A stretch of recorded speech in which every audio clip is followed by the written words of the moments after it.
আসসালামু আলাইকুম। ওয়ারনেক্স নিউজ বাংলা অধিবেশন প্রবাহতে আপনাদের স্বাগত। আজ লন্ডন স্টুডিও থেকে আছি আমি ইভা রহমান, আর ঢাকায় আমার সাথে রয়েছেন রাফি আলম। চলুন শুরু করি আজকের গুরুত্বপূর্ণ সংবাদ। জানিয়ে দিব আজকের গুরুত্বপূর্ণ সব আপডেট।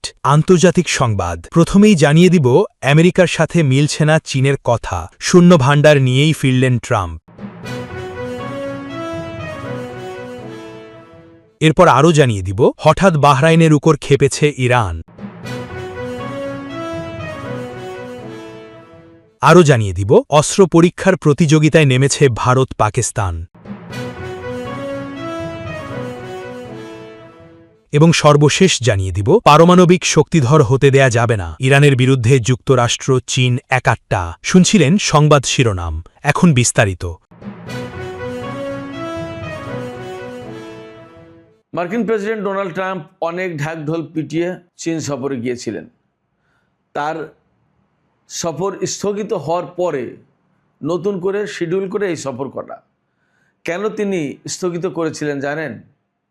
এবং কেন তিনি আগে ওই রকম একটা সফর শিডিউল করেছিলেন এবং ইরান যুদ্ধ কেন শুরু করেছিলেন জানেন? বলি, ডোনাল্ড ট্রাম্পের আশা ছিল চীন সফরের আগে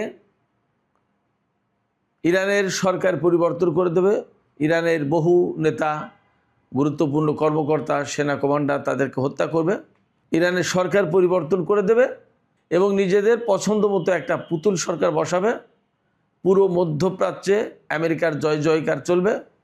নেতানিয়াহু হাসিতে খুশিতে তাথই করে নাচতে থাকবে এবং বিজয়ীর বেশে ডোনাল্ড ট্রাম্প চীন সফরে যাবেন এবং চীনকে এই মেসেজ দেবেন যে আমেরিকার কথা না শুনলে কি হয়।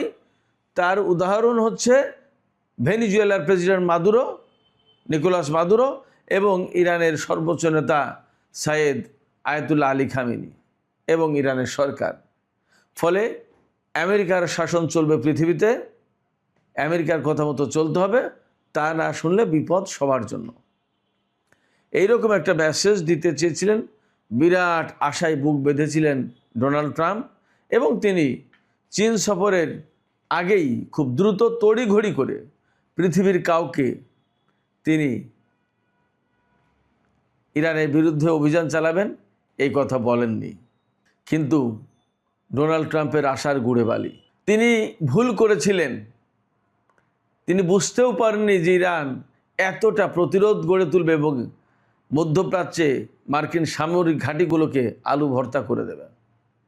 তিনি বুঝতে পারেননি এবং তিনি বুঝতে পারেননি তার প্রধান কারণ, কোনো মানুষ যখন ক্ষমতার দম্ভে একেবারে অন্ধ হয়ে যায় তখন আসলে তার হিতাহিত জ্ঞান থাকে না, তখন সে ভালো মন্দ বোঝার শক্তি হারিয়ে ফেলে।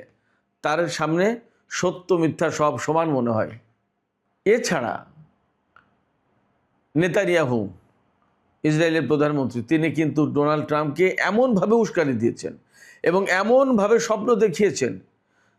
ডোনাল্ড ট্রাম্পকে তো শেষ জামানার দুর্বৃত্ত সরকারকে হত্যাকারী মহান সম্রাট বা রাজা হিসেবে আখ্যায়িত করেছিলেন। ডোনাল্ড ট্রাম্প এই ধান্দায় পড়ে গিয়েছিলেন।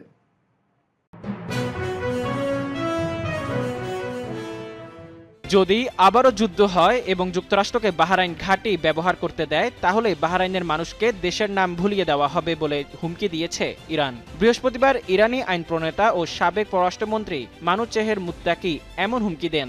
তিনি বলেন, যদি যুদ্ধ বাধে এবং বাহরাইন আবারও তাদের ঘাঁটি যুক্তরাষ্ট্রকে ব্যবহারে দেয়, তাহলে বাহরাইনে আমরা এত বেশি হামলা চালাবো যে তারা তাদের নাম ভুলে যাবে। দখলদার ইসরায়েল ও যুক্তরাষ্ট্র যৌথ হামলা চালানোর পর যুদ্ধকে বাহরাইন আরও উস্কে দিয়েছে বলেও অভিযোগ করেছেন তিনি। মুত্তাকি বলেছেন, আলী খামেনির হত্যার পর আমাদের প্রতি সহানুভূতি না দেখিয়ে তারা জাতিসংঘের নিরাপত্তা কাউন্সিলে ইরানের বিরুদ্ধে তোলা একটি রেজুলেশনের সমর্থন জানিয়েছে। এছাড়া গত মাসে ইস্তাম্বুলে ইন্টার পার্লামেন্টারি ইউনিয়নে জানিয়েও বাহরাইন ইরানের বিরুদ্ধে একটি বিল পাশ করানোর চেষ্টা করেছে বলে দাবি করেছেন তিনি। কিন্তু ইরান কূটনৈতিক মাধ্যম এবং অন্যান্য দেশের সহায়তায় এটি আটকাতে সমর্থন হয়েছে উল্লেখ করেন মুত্তাকি। এদিকে বাহরাইনে যুক্তরাষ্ট্রের ৫ম নৌবহরের সদর দপ্তর অবস্থিত। গত ফেব্রুয়ারিতে ইরানে যখন যুক্তরাষ্ট্র ও ইসরায়েল হামলা চালায় তখন বাহরাইনে ব্যাপক হামলা চালায় তেহরান। এমনকি দেশটির বিভিন্ন হোটেলেও তাদের ড্রোন আঘাত হানে। ইরান দাবি করেছিল মার্কিন সেনারা ঘাঁটি ছেড়ে হোটেলে আশ্রয় নিয়েছে। মিসাইলের গর্জন দেখিয়ে কি ভারতকেই জবাব দিল পাকিস্তান? কতটা শক্তিশালী পাকিস্তানের নতুন ক্ষেপণাস্ত্র ফাতা-4 সামরিকভাবে আরো শক্তিশালী হয়ে উঠছে পারমাণবিক শক্তিধর দেশ পাকিস্তান। সম্প্রতি বিশেষ একটি ক্ষেপণাস্ত্রের পরীক্ষা চালিয়ে উত্তাপ ছড়ায় ভারত। যেই ঘটনাকে কেন্দ্র করে বিশ্লেষক মহলে গুঞ্জন ওঠে যে আন্তঃমহাদেশীয় ব্যালিস্টিক মিসাইল ICBM এর সফল পরীক্ষা চালিয়েছে ভারত। তবে কি পাকিস্তানের ক্ষেপণাস্ত্রটিও ICBM মডেলের? প্রশ্ন হলো, নতুন এই মিসাইল দিয়ে কতদূর পর্যন্ত হামলা চালাতে পারবে পাকিস্তানের সামরিক বাহিনী? চিরদুই শত্রু দেশের মাঝে চলছে ক্ষেপণাস্ত্র পরীক্ষার হাড্ডাহাড্ডি লড়াই। ভারত ও পাকিস্তানের এমন সামরিক উত্তাপ ছড়িয়েছে বিশ্ব রাজনীতিতেও। সম্প্রতি বিশেষ এক ধরনের ক্ষেপণাস্ত্রের পরীক্ষা চালিয়ে বিশ্বকে তাক লাগিয়ে দেয় ভারত, যেটিকে ভারতের অগ্নি 6 মডেলের আন্তঃমহাদেশীয় ব্যালিস্টিক মিসাইলের সাথে তুলনা করেছেন বিশ্লেষকরা। ঘটনা সত্যি হলে এটি হতে চলেছে ভারতের প্রথম কোনো ICBM মডেলের ক্ষেপণাস্ত্রের পরীক্ষা। রাশিয়া, চীন, উত্তর কোরিয়া ও যুক্তরাষ্ট্রের পর ৫ম দেশ হিসেবে এই মিসাইল তৈরির দৌড়ে প্রবেশ করতে চলেছে ভারতও। তবে প্রশ্ন হলো, একটি সাধারণ ক্ষেপণাস্ত্রকে কিভাবে ICBM মডেলের মিসাইলের সাথে তুলনা করা যায়? সাধারণত একটি ICBM মিসাইলের হামলা চালানোর রেঞ্জ সর্বনিম্ন ৫,৫০০ কিলোমিটার, যেটিতে পারমাণবিক অস্ত্রের ওয়ারহেডও বহন করা যায়। তবে সাধারণ কোনো ব্যালিস্টিক মিসাইলে পারমাণবিক অস্ত্রের ওয়ারহেড বহন করা যায় না বলে দাবি বিশ্লেষকদের। এছাড়াও দুই ধরনের এই মিসাইলগুলোর হামলা চালানোর রেঞ্জের মধ্যেও রয়েছে অনেক পার্থক্য।